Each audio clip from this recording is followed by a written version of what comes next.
Hello friends, welcome to my YouTube channel math study station with PK sir. हमने exercise 3.6 start की हुई है, जिसका फर्स्ट क्वेश्चन हम इससे पहले वाली वीडियो में कर चुके हैं। आज हम सेकंड क्वेश्चन करेंगे और उसके सभी पार्ट्स करेंगे। तो सेकंड क्वेश्चन आपके स्टेटमेंट वाले क्वेश्चन है। तो स्टेटमेंट वाले क्वेश्चंस करने के लिए मैंने आपको पहले भी बताया कि पहले स्टेटमेंट को अच्छे से रीड कीजिए, उसको समझिए, फिर जो चीज़ अननोन है उसको आप कोई भी वेरिएबल मान लीजिए, तब इन क्वेश्चंस को आप इजीली कर पाएंगे।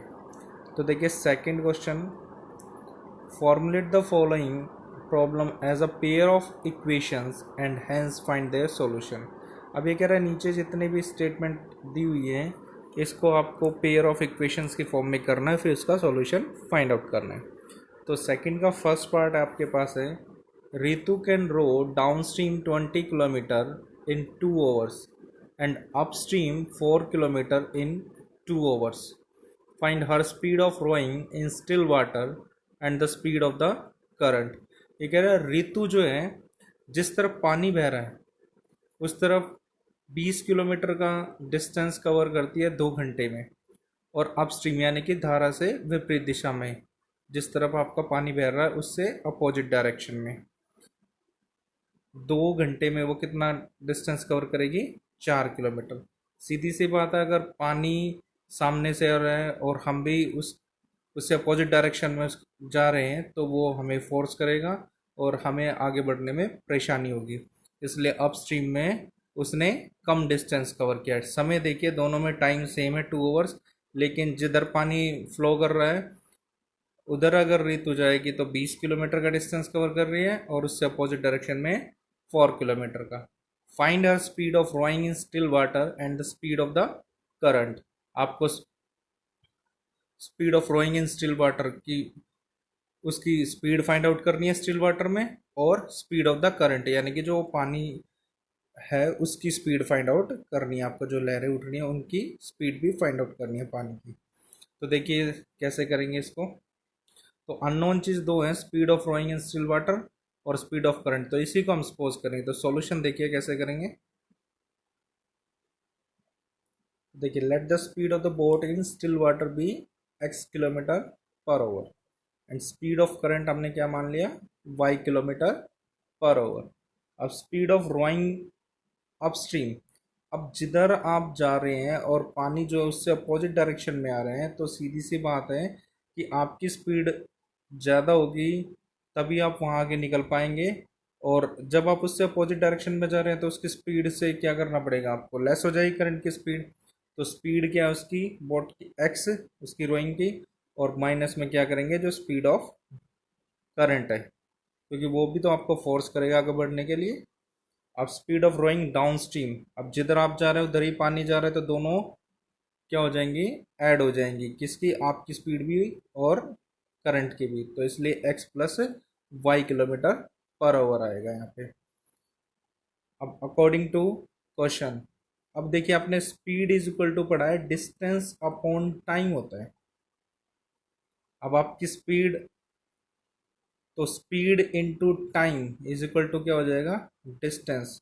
अब आपने क्वेश्चन में देखा था उसने कितना डिस्टेंस कवर किया था? 20 किलोमीटर का डिस्टेंस कवर किया। कब? जब उसकी किस में? डाउन स्ट्रीम में, रोइंग डाउन स्ट्रीम। तो स्पीड कितनी थी रोइंग डाउन स्ट्रीम में? x प्लस वाई, और टाइम क्या था? 2 आवर्स। दोनों ही केस में 2 आवर्स था। तो डिस्टेंस कितना कवर किया? 20 किलोमीटर। तो x plus y into 2 is equal to 20। या फिर आप इसको ये भी लिख सकते थे, t is equal to distance upon speed, यानी t is equal to time क्या है? 2 hours is equal to 20 upon x plus y. दोनों ही मेथड ठीक है। अब ये इधर आके क्रॉस मल्टीप्लाई हो जाएगा। उसके बाद अब स्पीड इनटू में टाइम, किसकी? अपस्ट्रीम की। तो स्पीड थी x minus y into time 2। अब कितना डिस्टेंस कवर किया था इसने? क्वेश्चन में अगर आप देखेंगे तो 4 किलोमीटर किया था, तो इज इक्वल टू 4 हो जाएगा। अब ये वाला 2 जो है राइट हैंड साइड पे जाएगा, डिवाइड में हो जाएगा, क्योंकि इधर मल्टीप्लाई में तो 10 आ जाएगा। इसको इक्वेशन नंबर फर्स्ट बोल देंगे हम। और ये वाला 2 4 के नीचे आ जाएगा, 2 2 जो 4 हो जाएगा, x minus y is equal to 2 आ जाएगा। That is also equation number second. अब दोनों को ऐड कर दीजिए अगर मुझे एलिमिनेशन मेथड से करना है। आप इसको तीनों में से किसी भी मेथड से एक्स वाई की वैल्यू फाइंड आउट कर सकते हैं। अब ऐड करेंगे तो वाई से वाई कैंसिल हो जाएगा क्योंकि कॉफिशिएंट भी इक्वेट है और साइन है पॉजिटिव, एक वाई पॉजिटिव और एक नेगेटिव है।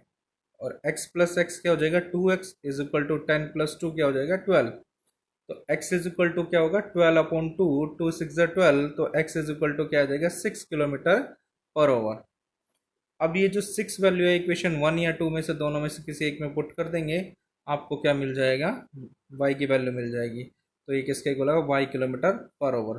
तो हर रोइंग स्टिल वाटर में क्या हो जाएगी उसकी क्या मानी थी अपने x, तो 6 किलोमीटर पर आवर, और स्पीड ऑफ करंट क्या हो जाएगी y मानी थी आपने 4 किलोमीटर पर आवर। ये आपका आंसर हो जाएगा। तो चलिए अब इसका सेकंड पार्ट करते हैं। अब देखिए सेकंड पार्ट है आपका, 2 women and 5 men can together finish an embroidery work in 4 days, while 3 women and 6 men can finish it in 3 days. Find the time taken by one woman alone to finish the work and also that taken by one man alone. ये देखिए कह रहा है कि 2 औरतें और 5 आदमी मिलकर किसी कढ़ाई के काम को, कढ़ाई बुनाई का जो काम होता है, एम्ब्रॉयडरी वर्क का मतलब क्या होता है कढ़ाई बुनाई का काम, तो उस काम को करने में 4 दिन का समय लेते हैं। और उसी काम को 3 औरत और 6 आदमी मिलकर करते हैं, तो उसको 3 दिन में ख़त्म कर सकते हैं। तो 3 दिन में ख़त्म करते हैं। Find the time taken by one women alone to finish the work. एक औरत उस काम को कितने समय में पूरा करेगी ये फाइंड आउट करना है आपको। And also that taken by one man alone, और अगर एक आदमी उसको अकेला करे तो वो उसको कितने दिन में फिनिश करेगा, ख़त्म करेगा, ये भी आपको फाइंड आउट करना है। तो स्टेटमेंट आई थिंक आपको अच्छे से समझ में आ गई होगी। अब देखिए क्वेश्चन करते हैं, इसका सॉल्यूशन देखिए। अब देखिए 1 मैन और 1 वुमेन का एक दिन का काम निकालना था मुझे। तो let a man can finish the work in x day. मान लिया एक आदमी उस काम पूरे काम को कितने दिन में ख़त्म करता है x दिन में। And A women can finish the same work in y days. मान लिया एक औरत जो है उसी काम को पूरा करने में कितना समय लेती है y डेज का। सो 1 man's 1 day वर्क, तो एक आदमी का एक दिन का काम क्या होगा 1/x हो जाएगा, कि 1 में से जितना उसने काम उस एक दिन में ख़त्म कर लिया। पूरा काम अगर 1 है तो 5 man's 1 day वर्क, 5 आदमियों का एक दिन का काम क्या होगा 5/x। 1 woman's 1 day वर्क क्या होगा 1/y, और 2 men's 1 day वर्क क्या होगा 2 into 1/y is equal to 2/y हो जाएगा। ऐसे जैसे एक आदमी का 1/x था तो 5 का क्या होगा 5 इंटू 1/x, नोमिनेटर के नोमिनेटर से मल्टीप्लाई, तो जिसके नीचे इसके नीचे 1, तो 5 1 जा 5, 1 इंटू x आ जाएगा। अब अकॉर्डिंग टू क्वेश्चन, अब इसने देखिए अब एक आदमी का 5 दिन का काम है 5 मेंस का एक दिन का काम है 5/x, और दो औरतों का एक दिन का काम कितना है 2/y, तो 5/x प्लस 2/y। ये एक आदमी अब देखिए 2 औरतें और 5 आदमी उसको मिलकर कितने दिन में पूरा करते थे 4 डेज में। तो ये तो उनका कितने दिन का काम हो गया 5 आदमियों और 2 औरतों का एक दिन का, तो 4 डेज का क्या 4 इंटू में जो उनका एक दिन का काम है इज इक्वल टू 1। तो 5/x plus 2/y is equal to क्या होगा 1/4। ऐसे same according to second condition 6/x, क्योंकि एक आदमी का एक दिन का काम 1/x, तो 6 का 6 इंटू 1/x, तो 6/x हो जाएगा। ऐसे 1 वुमेन का एक दिन का काम 1/y, और 3 का क्या होगा 3/y, तो प्लस 3/y कितने दिन में पूरा किया उन्होंने 3 डेज में इज इक्वल टू 1। तो उधर जाके ये किसमें हो जाएगा डिवाइड में हो जाएगा। अब जैसे आपने फर्स्ट क्वेश्चन किया था उसी प्रकार से 1/x को आपने क्या कंसिडर कर लिया u, और 1/y को v। तो 5/x था तो क्या हो जाएगा 5/x को मैं लिख सकता हूँ 5 इंटू 1/x, तो 5 इंटू यू, तो ये क्या आ जाएगा 5u, plus 1/y is equal to v, तो ये क्या हो जाएगा 2v, क्योंकि 2 इंटू 1/y और 2 इंटू वी, तो क्या हो जाएगा 2v is equal to 1/4। Same as it is 6/x था तो 6u प्लस 3/y है तो 3v इज इक्वल टू 1/3। अब इनके कोफिशिएंट इक्वेट कर लीजिए। अगर मान लीजिए मैंने v के कोफिशिएंट इक्वेट करने हैं तो फर्स्ट जो ये थर्ड, इसको थर्ड इक्वेशन नाम दे दीजिए और इसको फोर्थ। तो थर्ड इक्वेशन को तो आप 3 से मल्टीप्लाई कर दीजिए और इसको 2 से, क्योंकि यहाँ पे इसका कोफिशिएंट 3 और इसका कोफिशिएंट 2 है। तो 3 5 ज़ा 15, 3 2 ज़ा 6 इज इक्वल टू 3/4, 2 6 ज़ा 12, 2 3 ज़ा 6 इज इक्वल टू 2/3। तो अब ये क्या आ जाएगा आपके पास, 6v से तो प्लस के और माइनस के कैंसिल हो जाएगा, 15 में से 12 लेस करेंगे 3u is equal to 3/4 minus 2/3। तो 3u is equal to LCM क्या आएगा इसका 12, 12 को 4 से डिवाइड करेंगे 3, 3 के 3 से मल्टीप्लाई 9, माइनस 12 को 3 से करेंगे 4, 4 के 2 से करेंगे 8। तो क्या आ जाएगा आपके पास 1/12। अब ये 3 इधर मल्टीप्लाई में इधर आके डिवाइड में हो जाएगा तो क्या हो जाएगा 1/36। तो 1/x u की value 1/x is equal to u लिया था आपने, तो u किसके इक्वल हो जाएगा 1/x is equal to 1/36। Taking reciprocal तो x इज इक्वल टू क्या हो जाएगा 36 डेज हो जाएगा। अब जो ये आपकी u की वैल्यू है 1/36, इक्वेशन नंबर फर्स्ट सेकंड या फिर थर्ड फोर्थ किसी एक में वैल्यू पुट करके हम किसकी वैल्यू निकाल देंगे, v की वैल्यू फाइंड आउट कर लेंगे। तो अब देखिए v की वैल्यू क्या हो जाएगी 6 into 1/36 plus 3v is equal to 1/3, 6 1 जा 6, 6 6 जा 36। तो 1/6 plus 3v is equal to 1/3 और 3v is equal to 1/3 minus 1/6। LCM क्या आ जाएगा 6, 6 को 3 से डिवाइड करेंगे 2, 2 की 1 से करेंगे 2, माइनस 6 को 6 से 1, 1 की 1 से 1, तो क्या आ जाएगा 1/6। तो v is equal to 1/6 into ये 3 इधर आके डिवाइड में हो जाएगा तो 1/18 हो जाएगा। तो v इज इक्वल टू 1/18 और v आपने किसको कंसिडर किया था 1/y को, तो v को रिप्लेस कर देंगे 1/y में is equal to 1/18, taking reciprocal y is equal to 18 days हो जाएगा। तो so one women can take 18 days and one man can take 36 days to finish the work. तो ये आपका आंसर हो जाएगा। तो एक औरत उस काम को 18 दिन में पूरा करेगी और एक आदमी 36 दिन में पूरा कर पाएगा। तो देखिए अब इसका लास्ट पार्ट और देखिए क्या है। और देखिए थर्ड पार्ट क्या है इसका, Roohi travels 300 kilometre to her home partly by train and partly by bus. She takes 4 hours if she travels 60 km by train and the remaining by bus. If she travels 100 km by train and the remaining by bus, she takes 10 minutes longer. Find the speed of the train and the bus separately.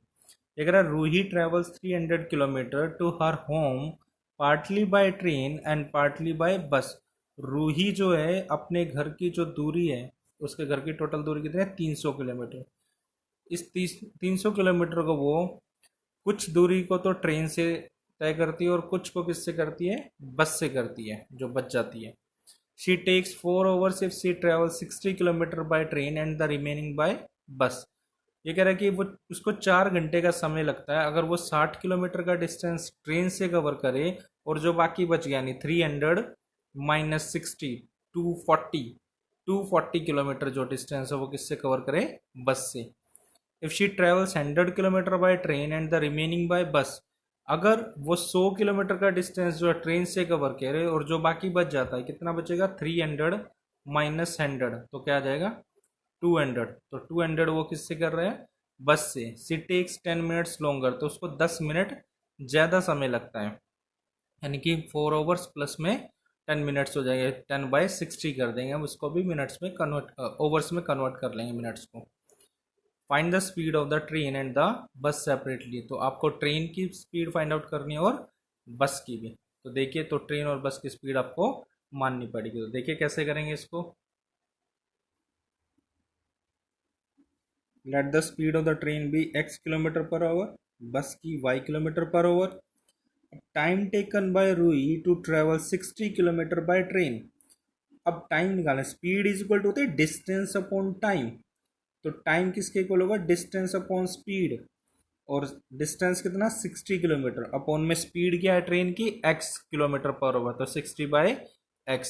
अब time taken by Ruhi to travels 240 kilometre by bus, क्योंकि 60 kilometre उसने train से किया, total 300 kilometre का उसको cover करना था, तो रिमेनिंग उसने किससे किया, बस से, तो बचेगा कितना 300 माइनस 60 इज इक्वल टू 240, तो ये क्या हो जाएगा 240 by y. According to question 60 by x plus 240 by y is equal to क्या हो जाएगा 4 हो जाएगा, क्योंकि टोटल उसको कितना समय मिलेगा 4 ओवर्स। अब ये 60 बाय एक्स भी ओवर्स है और 240 बाय वाई भी, और ये किसके को लगेगा 4 के। अब अकॉर्डिंग टू सेकंड कंडीशन, ऐसे ही 100 किलोमीटर उसने ट्रेन से किया था, तो 100 बाई एक्स प्लस रिमेनिंग, अब 300 माइनस 100 क्या हो जाएगा 200, तो 200 by y is equal to क्या होगा 4 प्लस 1/6। अब ये 1/6 कैसे आया कि इसने बताया था जब वो अगर 100 किलोमीटर ट्रेन से करे और बाकी बचा हुआ है नहीं 200 किलोमीटर अगर वो बस से कवर करे, तो वो 10 मिनट्स का समय क्या लेती है, ज़्यादा लेती है, तो 4 प्लस 10/60, 10 मिनट्स को ओवर्स में कन्वर्ट करेंगे, डिवाइड बाई 60 हो जाएगा, तो 0 से 0 कैंसिल, 4 प्लस 1/6 तो क्या हो जाएगा 25/6 आ जाएगा, क्योंकि 6 एल्सियम, जिसके नीचे कुछ नहीं उसके नीचे 1, तो 6 एल्सियम और 6 4 जा 24 प्लस 1 25/6 हो जाएगा। तो लेट वन, अब फिर से वैसे जैसे फर्स्ट क्वेश्चन हमने किया था, 1/x को u मान लेंगे और 1/y को v कंसिडर कर लीजिए आप, तो ये हो जाएगा 60u plus 240v is equal to 4, क्योंकि मैंने 60/x किया था, तो 60 इंटू में 1/x, तो 60u हो जाएगा, plus 240v is equal to 4, 100u plus 200v is equal to 25/6। अब क्या आ जाएगा, इनको कोफिशिएंट इक्वेट कर लीजिए, फर्स्ट इक्वेशन को हम 100 से मल्टीप्लाई कर देंगे और सेकंड को हम 60 से, तो क्या हो जाएगा ये 6000u प्लस 2400 को आपने किससे मल्टीप्लाई करना है, हमने ये थर्ड वाली इक्वेशन को पहले लिख लिया, तो इसको अगर हम मल्टीप्लाई करते हैं 60 से, तो 6000u प्लस इसको किससे करना था हमें 100 से, और नीचे वाली को 100 इंटू 60, तो 100 की 60 से करेंगे 6000u प्लस 100 की 2400 से करेंगे, तो ये यहाँ पे मिस प्रिंट है, यहाँ पे आएगा 2400, 100 से अगर मैं मल्टीप्लाई करूँगा तो इसको, अब इसको करेंगे 6 से, तो 600 हो जाएगा, 6000 हो जाएगा, 60 की 100 से करेंगे, u प्लस में 60 की 200 से करेंगे तो क्या आएगा 6 2 जा 12 1 2 3 0, ये यहाँ पे मिस प्रिंट है, यहाँ पे ये आना था। अब ऑन सब्ट्रैक्टिंग ये तो कैंसिल हो जाएगा, अब 24000 में से 12000 लेस करेंगे हम 24000 में से, तो मुझे क्या मिलेगा 12000 मिल जाएगा, 12000 भी is equal to sign change से भी 400 माइनस में 250 क्या आएगा 150, तो v इज इक्वल टू 150/12000, तो एक जीरो से एक जीरो कैंसिल हो जाएगा, कैंसिल करके आ जाएगा 1/80, तो 1/y इज इक्वल टू क्या हो जाएगा 1/80, टेकिंग रेसिप्रोकल, तो क्या हो जाएगा 80 किलोमीटर पर आवर आ जाएगी y की वैल्यू। अब v इज इक्वल टू 1/80 आया था, इसको इक्वेशन थर्ड में पुट कर दिया, तो 60u plus 240 into 1/80 is equal to 4, 0 से 0 कैंसिल, 8 3 जा 24, तो 60u plus 3 is equal to 4, 60u is equal to 4 minus 3 1, तो u इज इक्वल टू 1/60, तो 1/x is equal to 1/60, taking reciprocal x is equal to 60 kilometre per hour हो जाएगा। तो train की speed हो जाएगी 60 किलोमीटर पर आवर और बस की क्या हो जाएगी 80 किलोमीटर पर आवर। इसी के साथ आपकी एक्सरसाइज 3.6 भी कंप्लीट होती है। तो अभी तक जिन्होंने मेरा चैनल सब्सक्राइब नहीं किया please subscribe my channel math study station with PK sir. Next video में नेक्स्ट लेक्चर के साथ मिलेंगे। Thank you.